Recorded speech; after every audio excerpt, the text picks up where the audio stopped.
Time for the Daily Planet podcast show. Sit back, relax, and give us a go. Scott and Matt and maybe a guest, undertaking an epic pod quest. We're gonna ramble on about the movies and books and television and directors and film festivals and this really long list of stuff that I know nothing about, but they gave it to me and they really wanted me to read through it. And that's all I can really say about it, but it's gonna be great. Okay, start the show. Hello and welcome to the Daily Planet podcast. Your whenever we have time to do it podcast where we talk about movies, books, TV, and anything else we feel like talking about. My name is Scott Daly and I'm joined as always by my co-host Matt Freeman. Matt, how's it going? Hi Scott, it's doing pretty well despite the fact that you were indeed not in the same room as me, which is disappointing. Yeah. There is someone in the room with you though. Who is that? It's me, Michael. Hey, Michael. It's Michael Grubb back on the podcast. Hey there. Paul. Yeah. We were supposed to be recording this all in the same room together, but then the universe hated us. Yeah. We're going to blame the airlines for this, even though it was actually the weather. Yeah. I was supposed to fly out to hang out with these guys over the weekend, and my flight was delayed for an entire day and then another day. So I wouldn't have left till Sunday.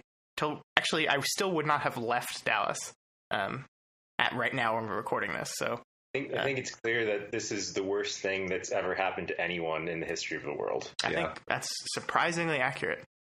Yeah. But we're going to do this podcast anyway because we are committed, we're dedicated, and we're here to talk about Wonder Woman, the new film by Patty Jenkins, the fourth film in the DC expanded universe. I think it's number 4. And from most critics, the first good one. But we'll have a conversation about that in a few minutes. I want to talk to you guys about some news first. Been a lot of news going on since we last did this. I'm focusing this more on comic book news because this is a comic book movie podcast. So the first thing I wanted to talk about is Zack Snyder, who I think it was the story came out a couple weeks ago that he is stepping away from finishing up Justice League. He had a death in his family, his daughter, I believe, and he is focusing on being with his family right now. And Joss Whedon is coming in to finish up the movie. So, yeah, Joss Whedon, who formerly of the Marvel Universe, came over to DC when he was tapped to direct Batgirl, and now is going to be working on Justice League. From my understanding, the film was basically it's definitely in the can.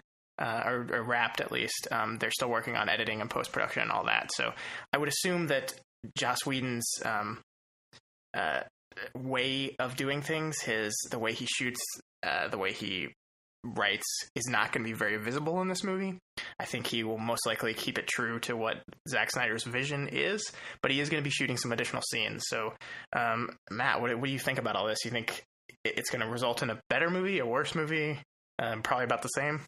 No, probably marginally better because I think Joss Whedon has a better eye for character than Zack Snyder, certainly. So it'll actually be interesting because you're getting Zack Snyder's visual flair, which Joss Whedon doesn't quite have, with perhaps a bit of Joss Whedon's understanding of character and story, so far as he can apply that through editing, which may not be very much at all, actually. So. Yeah, well, and if he's shooting additional scenes, maybe to Joss Whedon, those additional scenes are, let's bolster character work. So I feel like it's kind of an admission that they just want to copy Marvel, though, because at least with Zack Snyder, he has his own distinct style.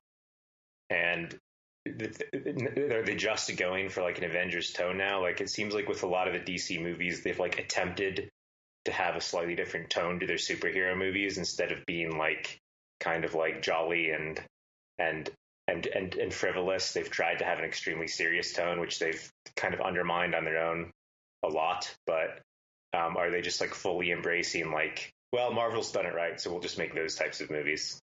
I think yes and no, and I think we'll get into this in Wonder Woman, but I think that's a movie that is similar to Marvel movies in a lot of ways, but is still very distinctly DC as well. But yeah, I mean, I don't think there's going to be a lot of change that happens here. I will say that it was kind of disturbing seeing the huge, like the sect of the internet that's like a huge DC Extended Universe fan mad about this, because saying, oh, Joss Whedon's going to ruin it, and Zack Snyder's betrayed us when he's like being with his family. A terrible, horrible thing happened in his family. It's awful. And he's doing what is best for his family, which is commendable. And especially when your name is attached to something with this much money, to be able to step away from it, to be able to be aware enough to realize that I need to focus on me right now and my family. That's incredible, and the man should be commended for it. So people suck is basically what I'm saying. Yeah, that whole thing is ridiculous. Yeah, but I think it's gonna be very interesting. I was not a fan of the first Justice League trailer at all. I don't think that my feelings about Wonder Woman are making me any more excited for that film. But we'll see. It's kind of like the thing I see is, if the movie's good, Whedon will get more credit than maybe he deserves. But if the movie's bad, I don't think Whedon will get very much of the blame. So for him, he's kind of in a win-win situation. Yeah, that's true. Yeah. Plus, everyone already likes Joss Whedon. Yeah, that's true too. And I'm still really excited for his Batgirl movie. Yeah, I'm looking forward to that too. But moving to a movie that I'm not very excited about. Did you guys know that Tom Hardy is going to be playing Venom in Sony's standalone Venom movie, which is actually happening? I did, but So Matt, you like Tom Hardy, right? I love Tom Hardy. I think you guys. I think he's one of the most talented actors working right now. Matt, why is he doing this? I mean, he's already done Bane. Yeah, he's already done Bane. Maybe he likes villains. I don't know why. Like Venom is a CGI character. Yeah. So, and he's a CGI character with a really inhuman voice. So either they're going to change that aspect. I hope they don't do like they did with the Topher Grace Venom, where every time he talks, they have the mask pulled back from his face, because that was really bad. Here's the thing about Venom. Venom sucks, like, in general. I think he's a terrible character, and I think if he does work, he only works as a foil for Spider-Man. Right. So if you're going to make a Venom movie without Spider-Man in it, you're stupid. Yeah. I mean, once again, I'm going to do the thing where I say, if they do it exactly the way that I would do it, then it might be good, which would be actually make it a science fiction movie about an alien parasite, which is a completely different type of movie from a superhero movie. But they're not going to do that because they're not. So they're Sony, and they have no idea what to do with their properties. Yeah. Do you guys remember when that movie Life was thought to be like a stealth Venom prequel? Yeah. I kind of I liked that movie. Okay, it was definitely like an alien retread type movie, but I kind of think that would have been more fun if that's the way they were doing it. But that was not the case. It was not a Venom prequel. We're just going to do Venom. I have no idea how you do that at all. I don't know how, like, unless it's not an origin story and the movie starts with just Venom. Like, how do you do that without Spider-Man in it? I don't know.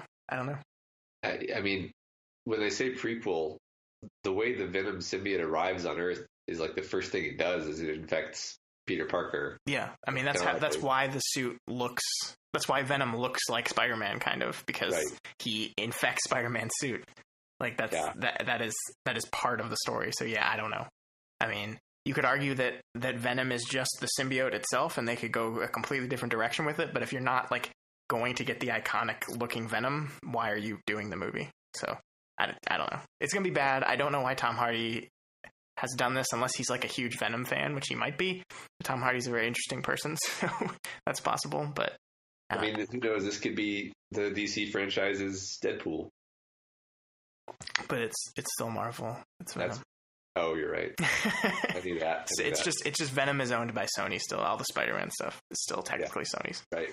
I mean, I will say that my interest in this movie when I first heard about it was like 0, and now that Tom Hardy's involved, my interest is like 5%. So that was their plan all along. That's positive. Yeah. All right, so that's Tom Hardy.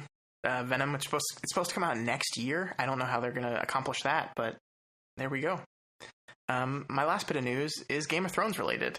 Matt, you're not going to be able to see the end of Game of Thrones until 2019. So the last season they are pushing out to 2 years from this season.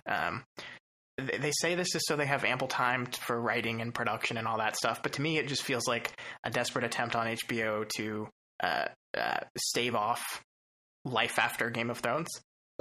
It's their most popular show by far. They're working on all these different prequels, but they're not ready. So if they push off the end of Game of Thrones for another year, they have more time to work on those prequels and get them rolling out as soon as Game of Thrones is over. So are they gonna have to put in like anime Dream World filler arcs or something to stretch it out this long? I mean, they're just not going to have Game of Thrones in 2018. Like, they're not stretching anything. They're just going to have a year off, basically. Yeah. So there's 7 episodes this season, and then there's 6 more, but they're not coming out till 2019. That's horrible. Yeah. So, I mean, I guess that's horrible. But on the other hand, I've always like wished that George R. R. Martin would finish the series, and I could finish reading it and know how it ended that way. But it's been clear for a while that they're obviously going to finish the show before he finishes writing. I mean, even this year off will not... I mean, maybe Winds of Winter will be out before the series finishes. Right. Maybe. And then he's got a whole nother book. Is he even writing anymore? I don't think he's even writing anymore. I don't know. I think he's mentioned something on his blog at some point about how, like, the TV show has kind of fulfilled a lot of his Game of Thrones quota. Yeah, I mean, I think he was bored with the series for a while now, and the TV show existing has like given him an out because he knows that people will be able to see the conclusion of the story one way or another. Yeah. Well, and the other thing I think he said is just like he needs to like concentrate for long periods of time in a room alone, and he's so goddamn popular now that he's always traveling and doing things. And yeah, well, that's his choice. He doesn't have to say yes to things. It is his choice, but as another person who is not like completely mentally like in charge of himself, then it's understandable that he can become distracted. Yeah, I want to make clear here that like the sentiment that George R. R. Martin quote unquote owes us these books is absurd, and I don't like it at all. Like he owes us nothing. He wrote the books that he wrote, and we paid for those books, and that's the only thing. That's the only arrangement we made with the author. Right. I hate these ideas that people are like that demean him to the point of like they're worried about his death only because it means they don't get the end of the story. That's rude and like terrible. You shouldn't treat authors that way at all. But yeah, I mean, it's very clear to me that he probably will never finish this. I mean, maybe one day down the road he'll hand it off to someone. And finish it with his notes a la Robert Jordan's death. I think he still might finish it, but it might just be like after the whole like HBO thing dies down a little bit. Yeah, but I mean, I don't know if it's going to. So, I mean, you've heard that there are 5 prequel series like being considered by HBO right now. Yeah. They're not going to move forward with all 5 of them, but they're going to live in this world for a long time because it's way too profitable for them. And there are a lot of stories in there you could tell. I mean, I think it's going to be diminishing returns. People are going to get bored of it eventually. A lot of people's hook to this series is not the world by itself, but the characters. So I wonder if the prequels are too like forced and bad, if that will annoy George R. R. Martin enough that he's like, I'm going to finish my definitive series and pull. I think that's the only hope for the series finishing. Is that sentiment right there? Yeah, because it's really not the world. I think there's very few people who would say like, oh, the best part about this is the world. It's clearly just like medieval Europe with fantasy elements. It's not that compelling by itself. Absolutely, it's the plotting and the characters, and those are all him. And in fact, the more the show diverges from his writing, the worse it gets. So yeah, I agree. Yeah. All right, so that's Game of Thrones. We got in our 5 minutes ranting about Game of Thrones again, which we will do a lot more of come July. I think it's mid-July. I'm going to be out of the country, so Matt, you're going to have to take over. Right. I'm not going to get to see an episode of Game of Thrones until I get back in August. So wow. Yeah. All right, so let's move on to the main event. Let's talk about Wonder Woman. Diana, Fighting does not make you a hero. What if I promise to be careful? Just a shield, then. Diana. No sharp edges. Be careful of mankind, Diana.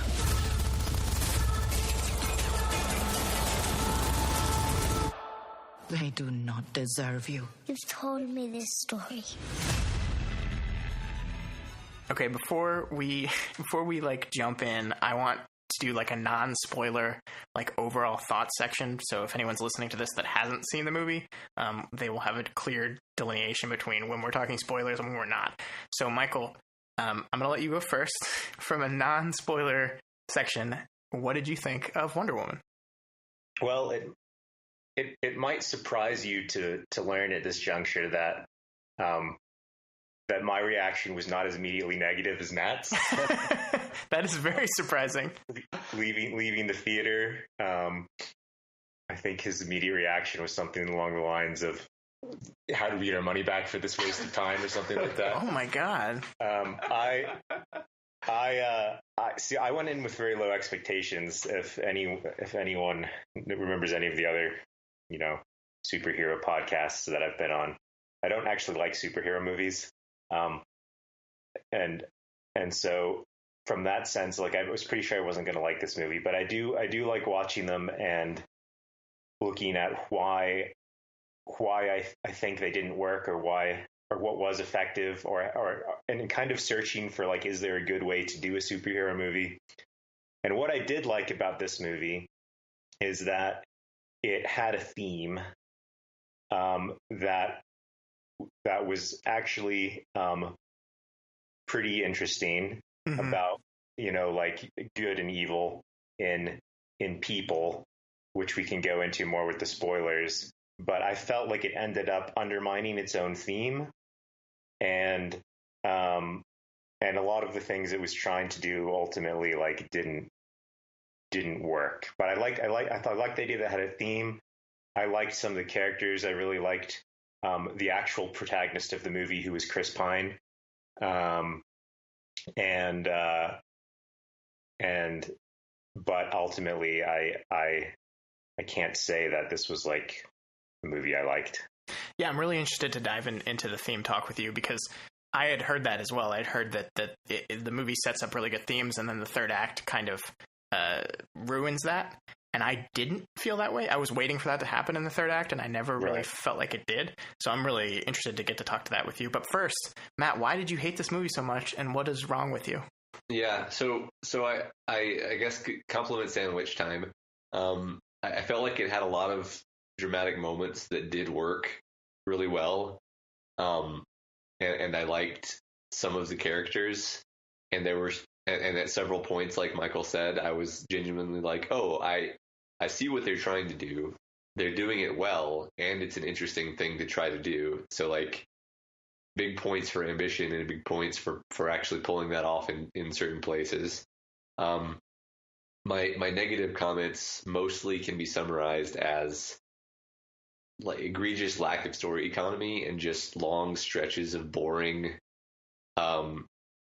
inconsequential parts of the movie that are either doing nothing or just doing one thing, which is inefficient, like from a movie making standpoint. And then also a lot of dramatic moments that were supposed to make you feel a thing that they failed to make you feel, which maybe was just me, but I think when we get into the details of it, I expect that many people would agree with me that certain dramatic moments didn't land. Yes, so my walking out of the theater, my emotional state of negativity was simply due to like the long, boring parts that I was like, this, much like Batman versus Superman, my feeling was that there was a good movie somewhere in here that could have been found through improved story economy and perhaps a little bit more consistency in focusing on the theme. This movie definitely hit its themes better than Batman versus Superman, but that's another movie that actually... Yeah, I don't think that movie had a theme, so that works. And I think we can argue about that in context of this movie, because that was a movie that was trying to have themes about not to go too much off the rails and talk about that movie, but there was clearly the theme of like Superman feeling alienated from humanity, feeling like it was his duty to protect them, and Batman having his arc of feeling like Superman was dangerous and didn't deserve his role, and the whole "you're not brave, men are brave" line, like that was clearly an attempt at a theme. It just didn't land. So I'm gonna stop talking now so we can move on. But yeah, so I mean, I loved the movie. I did not expect to. Like, I thought, like, I'm pretty down on DC. Like, I think everyone on this call is, and most people in the world are.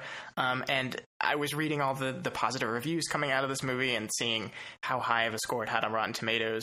And I was kind of thinking that it might be overblown. It might be critics too excited that there was finally, like, at least a competently made DC movie and here's finally a movie with a woman protagonist, so everyone's like really excited about it, and they kind of overstated their enthusiasm for it. So that's kind of the opinion I had going into it, and I think this movie like broke down that opinion as it went. Like, I could not help but feel inspired by this movie. I could not help but get swept up into the emotionality of it, and those moments that I think you said did not land for you absolutely landed for me. I was like kind of really wrecked by this movie at different times. And I don't know. I think we're going to get into some of that theme stuff, but like I said, I really do think it took that general theme of taking this Wonder Woman character who's like has like a completely pure ideology, like completely black and white, and it doesn't tear that down, but it like refocuses it. It changes it. She has knowledge, but then she gets experience and kind of moves the line on that a little bit. And I thought it achieved that like wonderfully. So that's, I think, I mean, I don't know if you guys will agree. It's the best DCEU movie by far, in my opinion. Yeah, I think I agree. Though I've only seen Batman vs Superman in this one. You didn't see Man of Steel? No, I didn't. Huh. Yeah, I think So one interesting take that I had walking out of the theater was I was going to say, or I did say to Michael, if you didn't like Batman vs Superman, then there's a lot of stuff in this movie that was wrong in the same direction that Batman vs Superman was. And if you did like this movie, then I feel like I can parlay that into a case that Batman vs Superman wasn't as bad as people say. No. Okay, well, that's the thing is I see them as actually very similar in terms of like the template that they were built off of, and it was just that Batman vs Superman was less successful in conveying what it was trying to convey. I think they approach it from a completely different angle. I think Wonder Woman comes from a place of this pure, sunny, perfect ideology, where Batman vs Superman approaches it in a completely different direction. Like it's sure, the themes are different, but I think I don't know. It's a little bit abstract. I think they're approaching conveying the themes using a similar formula, but the themes are different. I agree with you there. And the themes in this movie are definitely more inspiring and humanistic. That's true. Yeah. I mean, the first thing I thought of when I walked out of this movie is that this is kind of the Superman movie I've been wanting for a long time, because a lot of the inspirational, like, perfect Uberman that Superman is represented in this Wonder Woman character. And it makes me like yearn for a Man of Steel, a version of Man of Steel that wasn't more interested in deconstructing the character than just fully representing who the character is and what the character does for people. And I thought that the Wonder Woman character did that incredibly. I think so. I think maybe in order to talk about what I liked, I might have to be more specific. So spoilers. Okay, well, let's do it. Let's move on into spoilers. So if you haven't seen Wonder Woman yet, stop listening now and go see it. All right, so let's dive into it.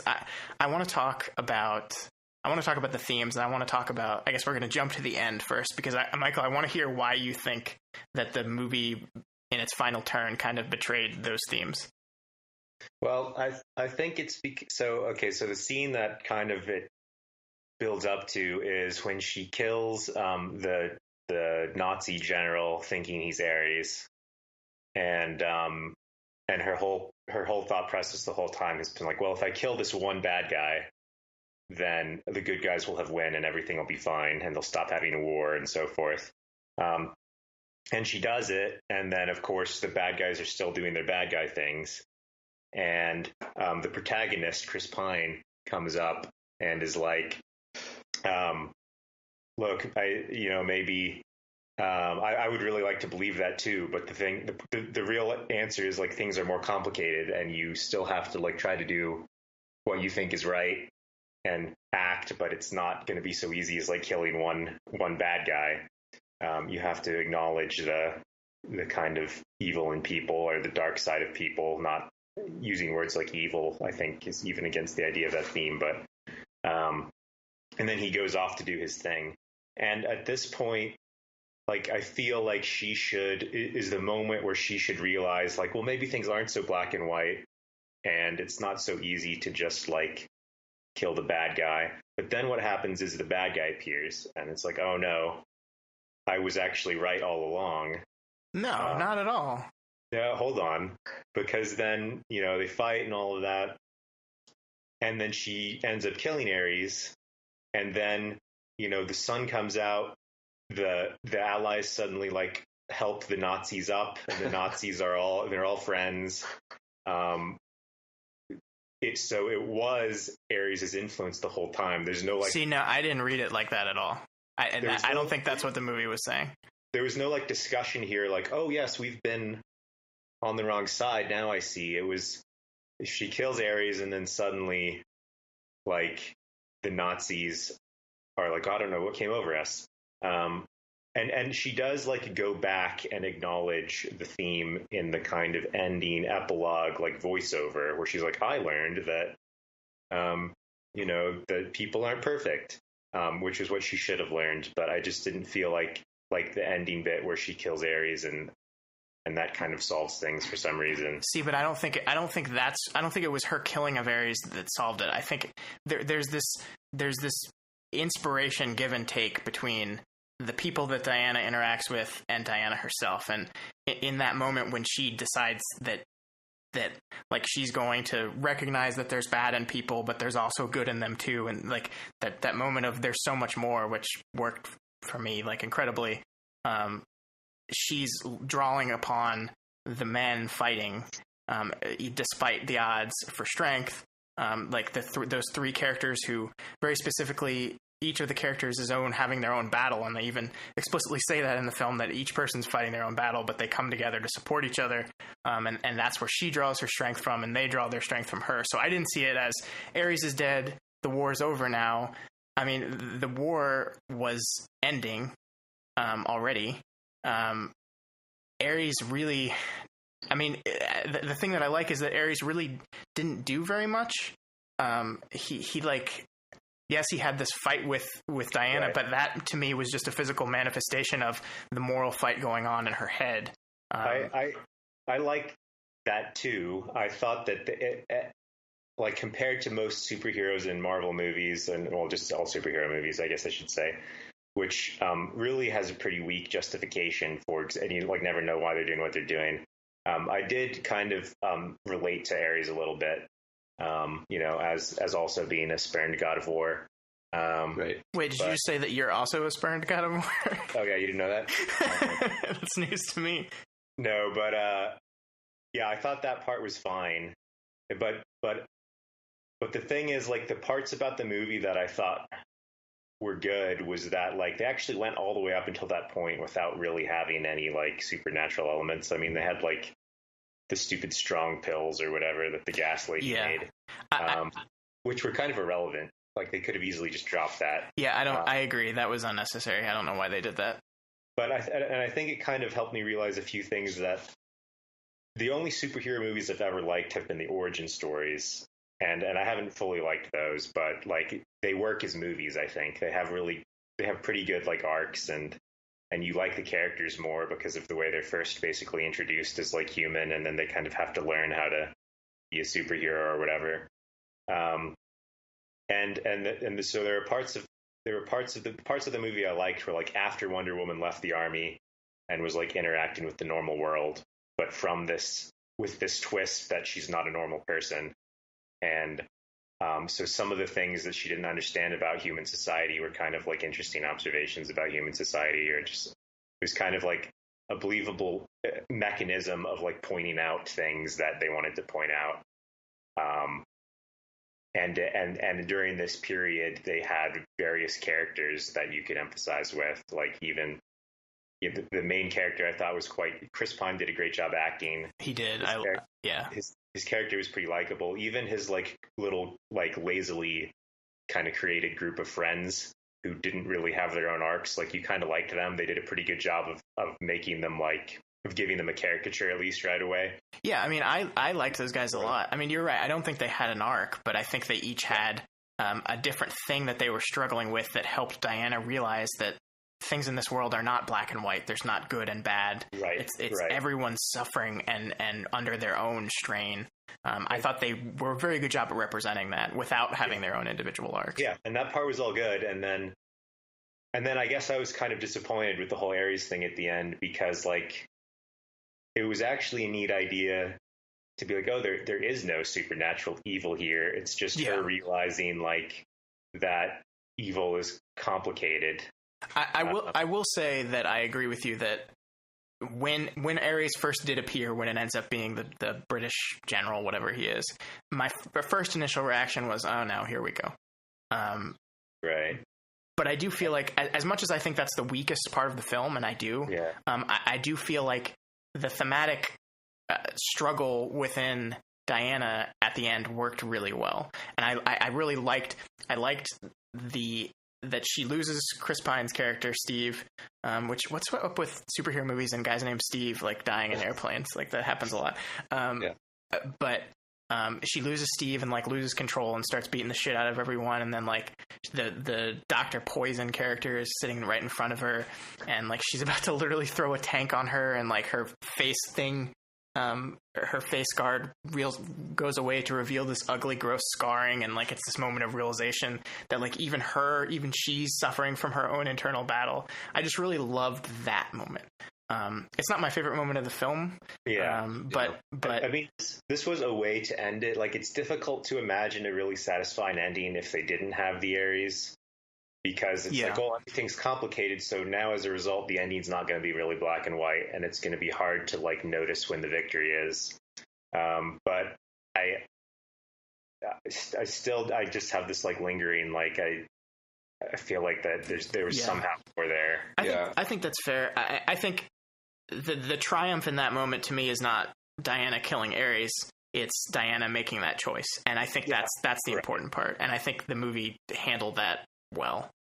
Yeah, I just think it's unfortunate because they ended up having to have it both ways, because the test is always, does this work as an independent movie if you didn't know it was a superhero movie? And this is one of the more interesting ones to apply that lens to, because it's not a superhero movie. It's a movie about a Greek goddess who comes to the modern day.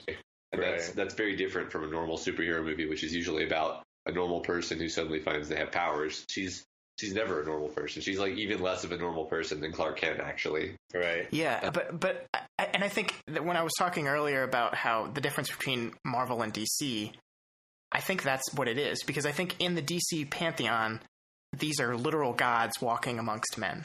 Marvel characters are always like broken people who get powers and struggle with that side of them. But DC. What about Batman? Well, Batman sucks. So I kind of consider him like the flagship DC hero. I mean, I guess some people would say Superman, but in the modern context of like people growing up with the Christopher Nolan Batman movies, I feel like Batman is kind of the flagship character. Yeah, I think that's fair. But what I was going to say about like the ending of the movie in context of forgetting that you're obligated to have a giant superpower battle between a superpowered villain and your superpower protagonist, learning that she has new powers, which is boring and we've seen 1,000 times. if this weren't a superhero movie, you wouldn't be obligated to do that, and you could have just ended it like the whole ending sequence felt to me like just a giant writing mistake, because they're like, well, we have to have her learn that violence and like killing one guy isn't the answer, and then we have to have the answer being violence and killing one guy. So, but I think it doesn't work for me. Yeah, but to me, like, I don't know. I think it's not necessarily that was the answer. I just think, like, to me, like, when the conclusion of the thing is summed up by what Chris Pine says when he says, like, I can save today, you save the world.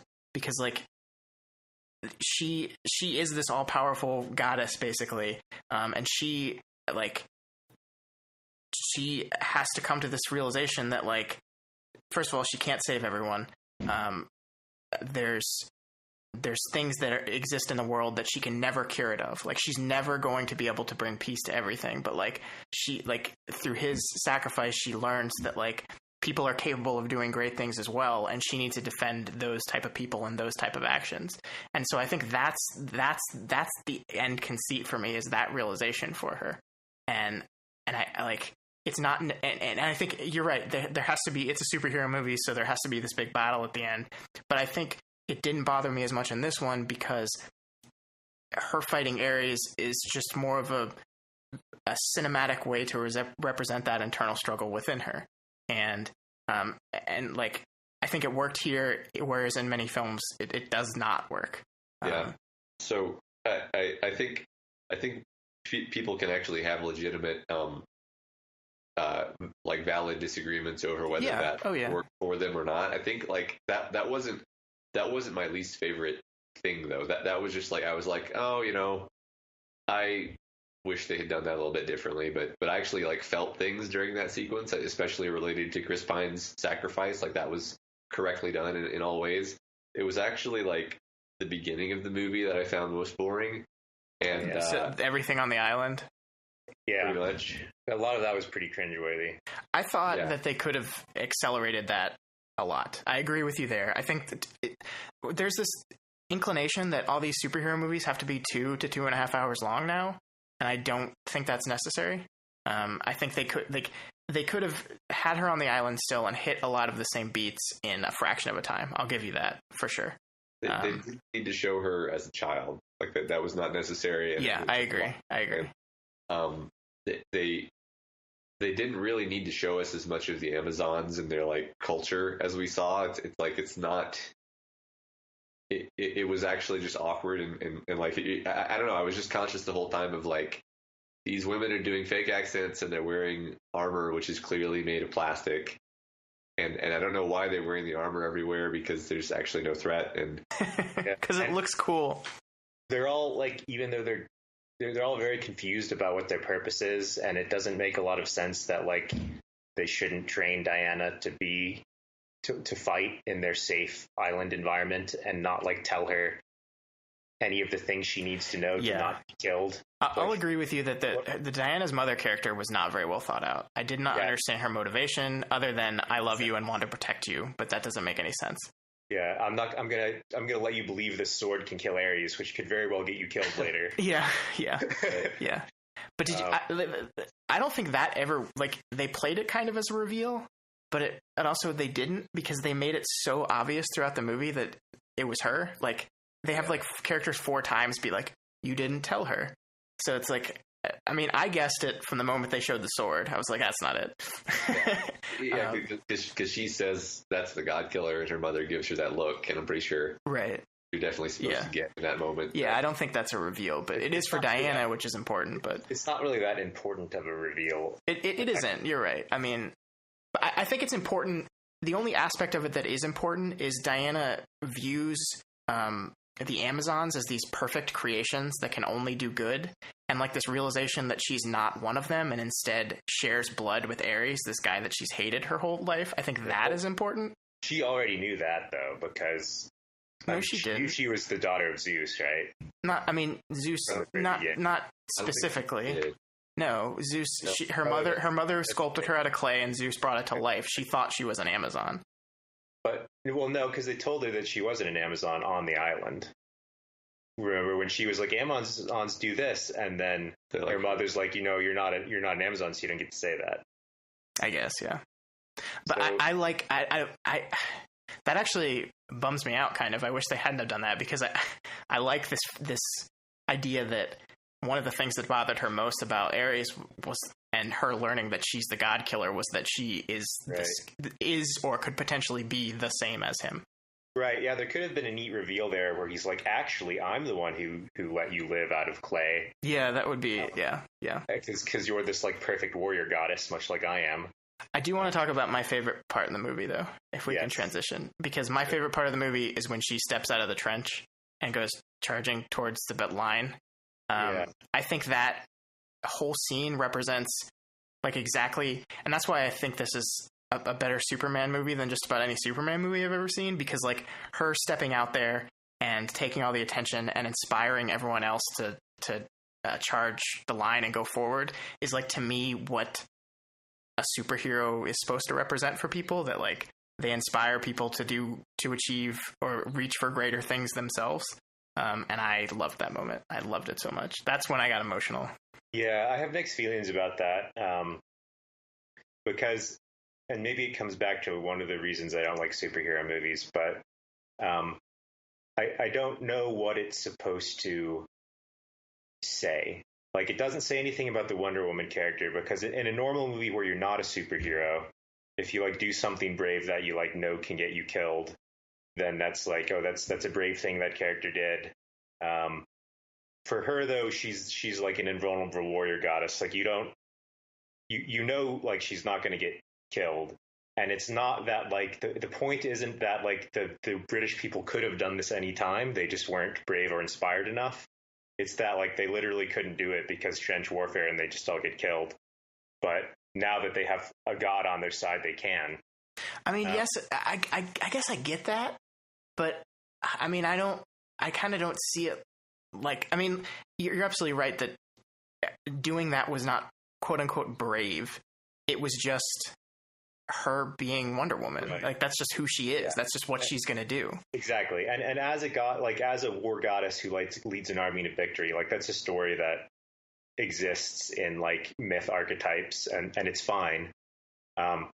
But it's not about the humans at all. And it's kind of like, I kind of didn't I think it is. Right before that, which was like, she was like being really disappointed in Chris Pine and the other soldiers for, like, not helping these people. And he's like, look, we can't, like, we literally can't. We'll just die. We have to do this other thing. And then she's like, no, you know, I'm going to do this. Yeah. She's like, how can you just let this happen? And it's like, no, we can't do it.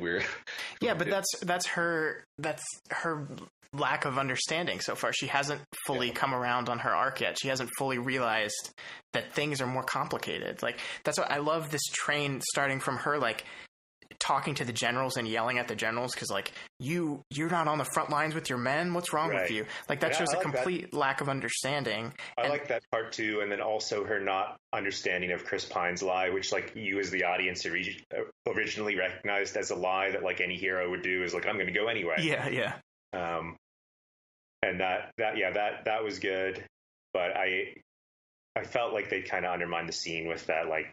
Yeah, that, like, disapproval of all of the humans right before it. But I can see why it was kind of also a triumphant, cool moment. So this ties into something else that makes me uneasy, not just about this movie, but about all superhero movies. But this movie made me notice it, maybe for the first time, or at least made me think about it more, because that in that particular scene, she's basically leading one group of frightened men to go kill another group of frightened men. Like, they're the Germans, right? So we're supposed to think of them as, like, the other and killable, but actually it's a zero-sum war game, and it's like, yeah, she's saving the village, but also she led to a bunch of German soldiers being killed, which is not like it just a, like, oh, good. It's complicated, and so, like, this leads into this idea of, like, yay, now little girls have a superhero to look up to, and that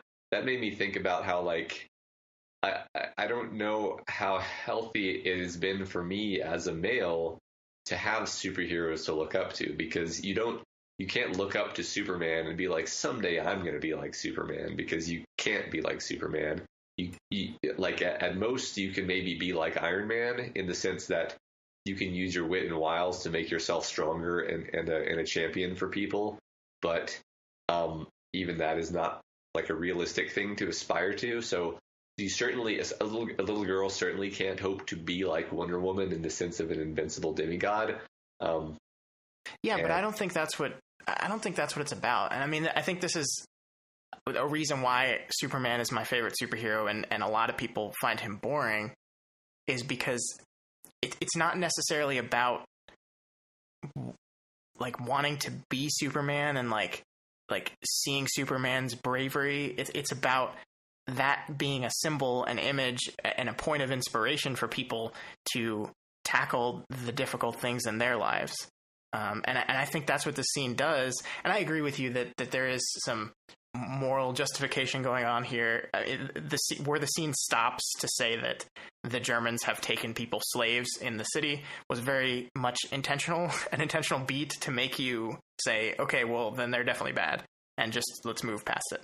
And I agree that's an issue, but I don't look at Superman, or in this case Wonder Woman, as a little girl like wanting to be her, but using that image as a source of inspiration, exactly the way they do in that moment.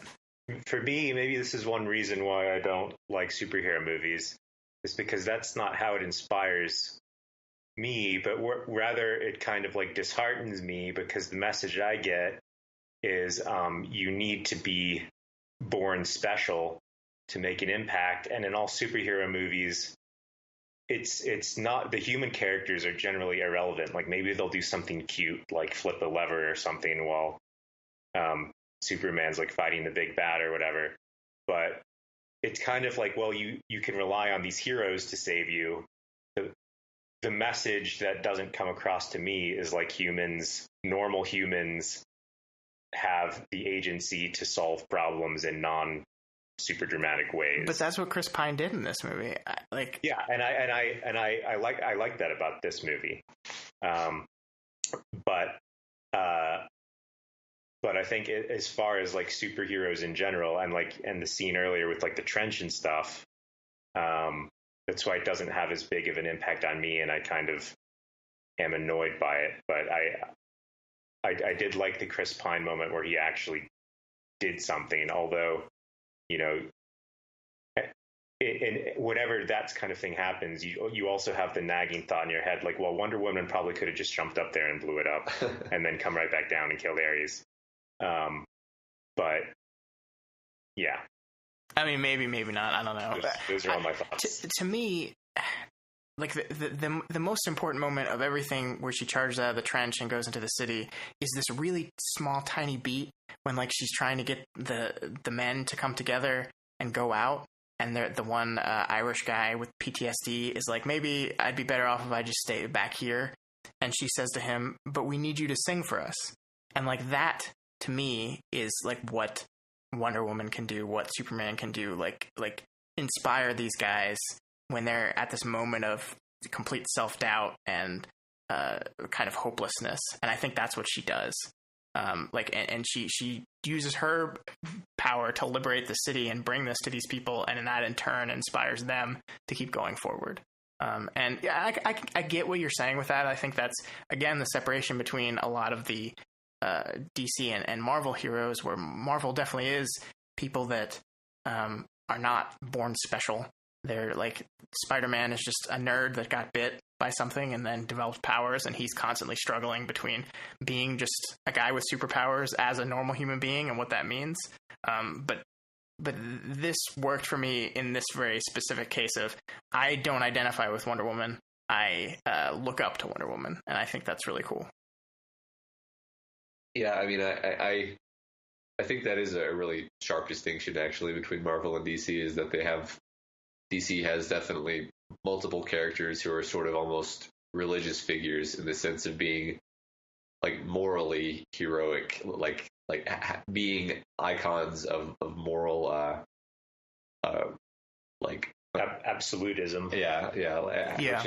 Which is something this movie tried to play with a little bit. And I think that's the cool part about this movie is that, like, I think whereas Batman versus Superman wanted to, like, break down and examine that moral absolutism, Wonder Woman just kind of shifts it. Like, she's still who she is. Like, at the end of the movie, she's still Wonder Woman. She's still going to, like, spend eternity fighting for people, but she's learned more. She's has a deeper understanding of the people that she wants to save. And I think, like, it's not necessarily a deconstruction of that idea, but it's an exploration of it. And I like that. Yeah. For some reason, this reminds me of the fact that in the Captain America Civil War, we have Captain America, who's explicitly the most moralistic of the Marvel heroes, basically rejecting democracy in favor of being able to continue doing his thing without oversight, which is kind of a problem.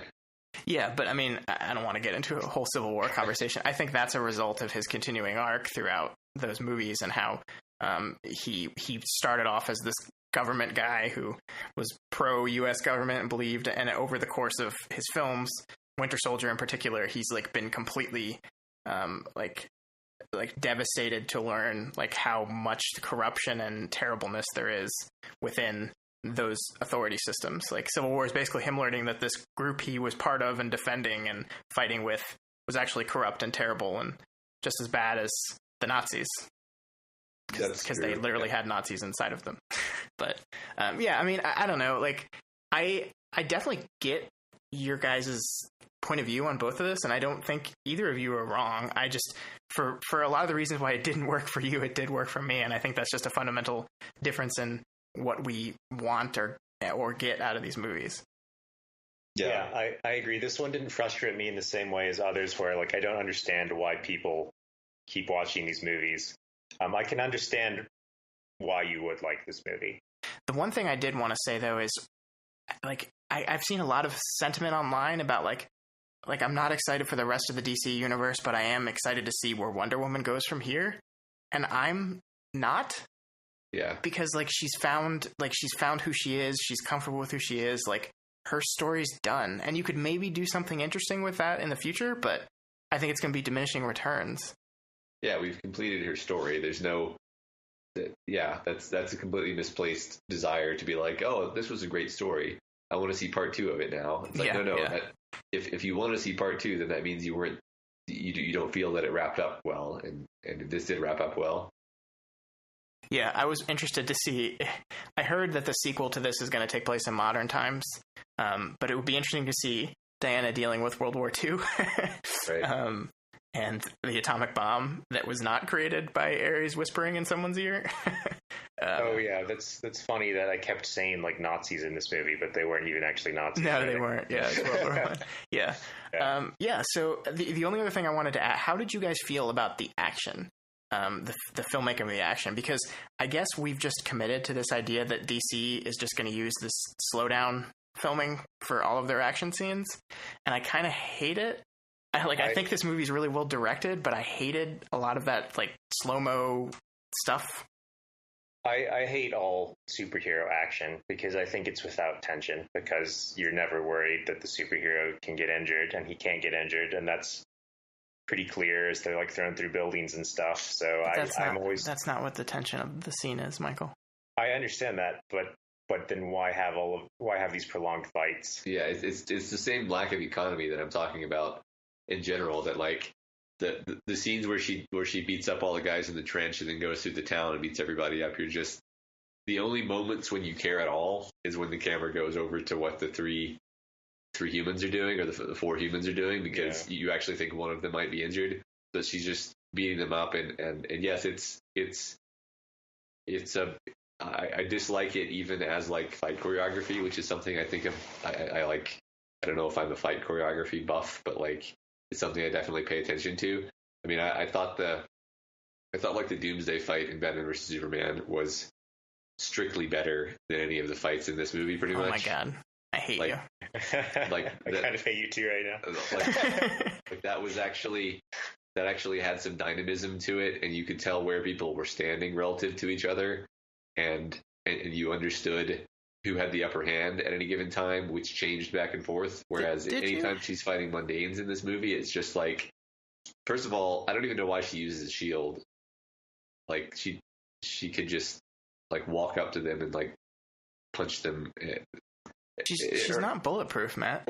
But that's never established. Yeah, it is. Like, people get shot. The Amazon lady gets shot. She's not bulletproof. She's not an Amazon. She's not an Amazon. The Amazons can't punch their fist through walls, through stone walls, which you'd think if you could punch your fist through a stone wall, then your skin is probably robust enough to handle a bullet. Yeah.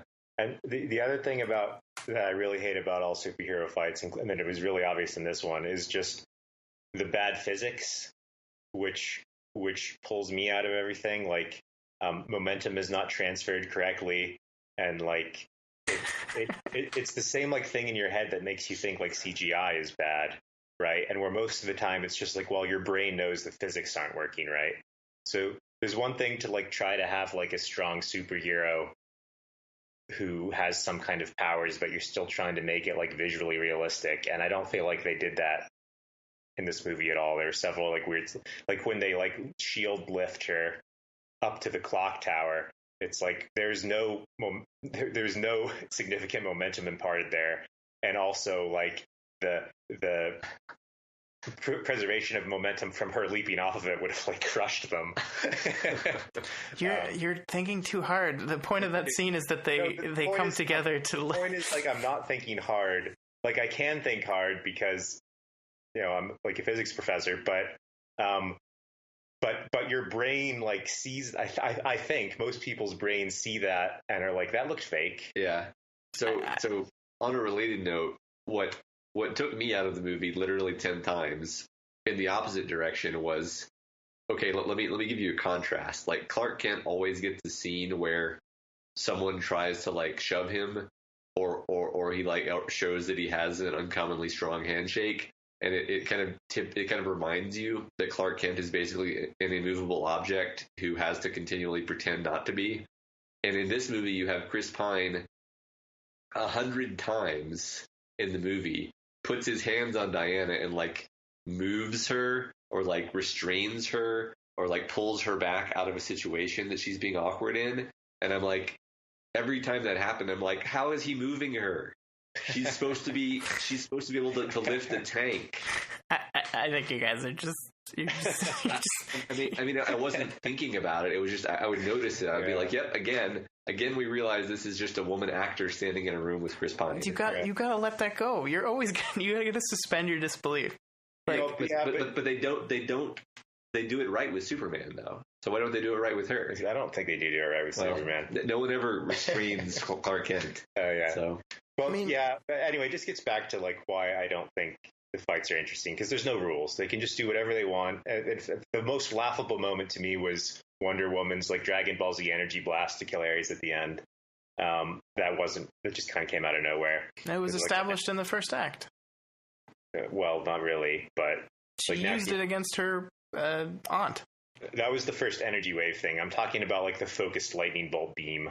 That was an extension of that same thing. I don't know. Yeah. Like, anyway, it's just like they can do whatever they want is my point. And it's not like Jackie Chan fights are interesting because it's like, wow, that's really cool what people are capable of and how he used all of the things cleverly in this fight.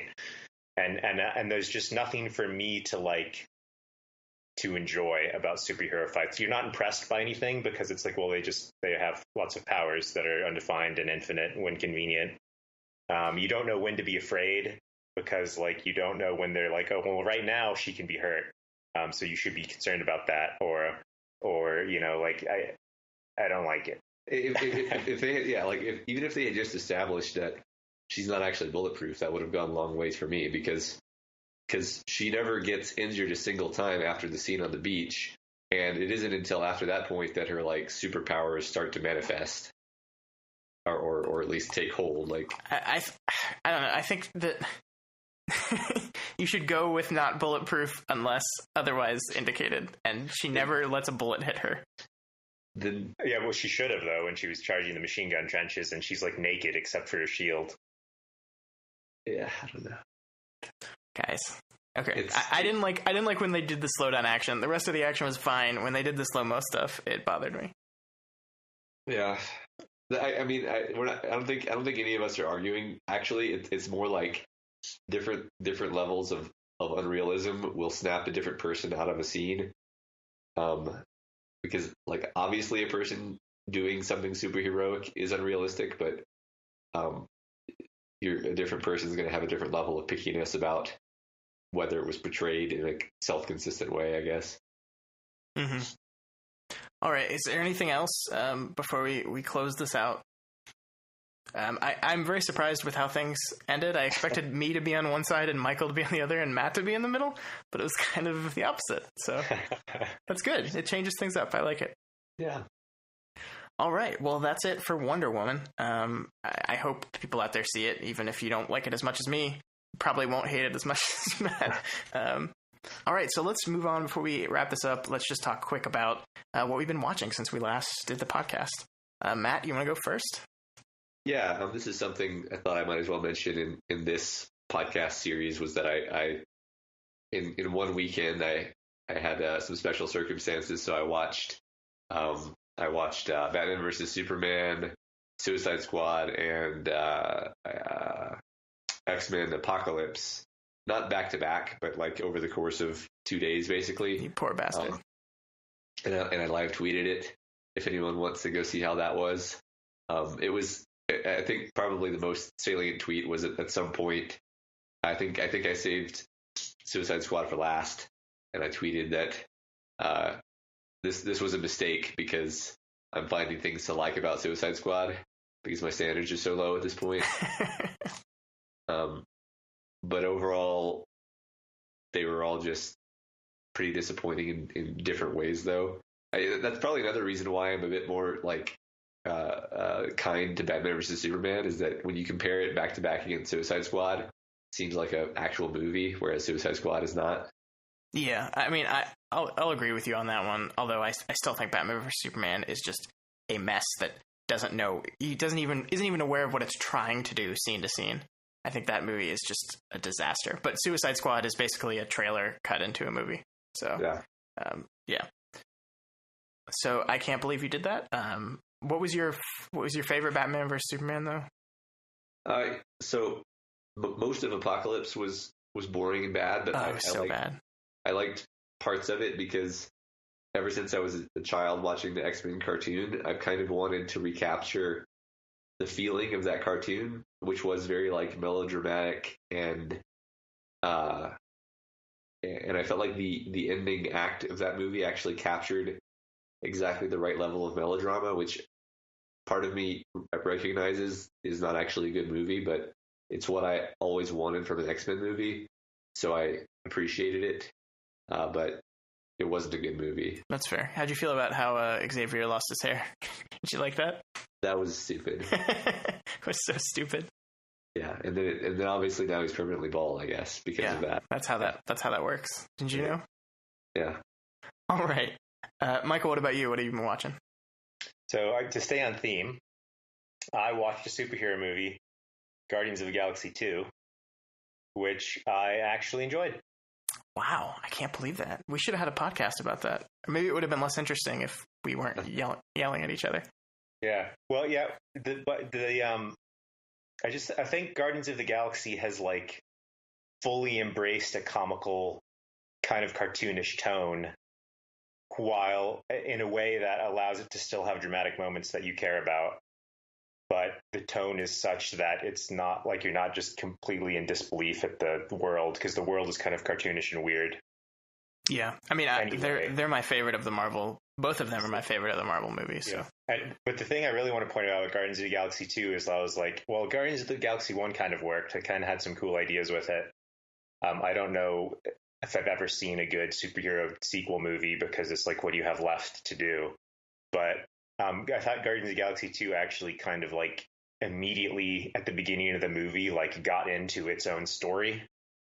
And it felt like it had its own story and like character progressions. Like all the characters weren't like completely like resolved all their issues in the first movie. So like things were able to continue. and it felt like a natural movie that really didn't even need to have had the first movie present to exist. Yeah. Well, I haven't seen the second one, but both of those are barely superhero movies. Like, I think that's that's true. They're basically space operas with it's kind of like Marvel space characters. fantasy. Yeah. But it's also kind of is a superhero movie because they are like literally saving the world. Yeah, well, I mean, so is Star Wars then, though. I mean, which is about a superpowered young man who saves the world. It's with kind his of true. superpowers. Yeah. Yeah, I mean, what is and isn't a superhero movie is like changing daily. Like you could make an argument the Fast and Furious movies are superhero movies because they're basically inhuman, superpowered people saving the world. James Bond, for that matter. Yeah. So, but that's cool. I like that movie a lot too. So you like that better than Wonder Woman then? I did like it better than Wonder Woman. So of the three superhero movies that have come out this year, Logan, Wonder Woman, and Guardians 2, is Guardians your favorite? Yes. And then Logan? I don't know if I'd really classify them on a linear scale. I think both Logan and Wonder Woman had different things about them that worked and could be appreciated. But like I wouldn't rank them in like terms of how much I enjoyed them. The things I got out of both of them were very analytical and not like this was a great movie I want to see again. Okay. I am seeing Wonder Woman again, by the way. I figured. And I'm excited about it. All right, so the movie that I wanted to talk about was a indie movie that came out, I think it was last year, called Krisha. This is a movie by Trey Edward Schultz. He's a director that is coming out with a new movie, I think, next weekend, called They Come at Night. Oh, yeah. It looks very scary, and I heard his first movie, Krisha, was very good, so I wanted to go back and see it. So I watched it yesterday, and it's incredible. It's this 90-minute film that follows this old woman reconciling with her family over Thanksgiving dinner. She's like an alcoholic drug addict who has been trying to clean up and like goes to meet her estranged family, and it's really tense throughout. Like it's one of the most uncomfortable experiences watching a movie I've ever had, because like you can there's this unspoken level of judgment, and the movie really gets you in tuned with her emotions and her level of stress and uncomfortableness as things happen. Like you're kind of waiting for things to boil over in this crazy way. It's really well done. The guy filmed it with mostly his family members. I think the lead is his aunt, and he filmed it in their house in Austin.